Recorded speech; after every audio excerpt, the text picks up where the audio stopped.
এই সেই বিখ্যাত কক্সবাজারের আনারকলি ফ্রুট চাট।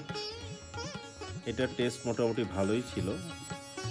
এই দোকানে আরও পাওয়া যাচ্ছিল বিভিন্ন রকম ফ্রুট, লাইক পেঁপে, আমড়া, জলপাই, কাঁচা আম, আরও অনেক কিছু ছিল এখানে।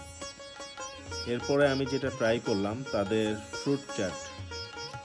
এই ফ্রুট চাটের মধ্যে রয়েছে জলপাই, কাঁচা আম, পেয়ারা, এবং তারা এতে মিক্স করে তাদের সিক্রেট কিছু মশলা।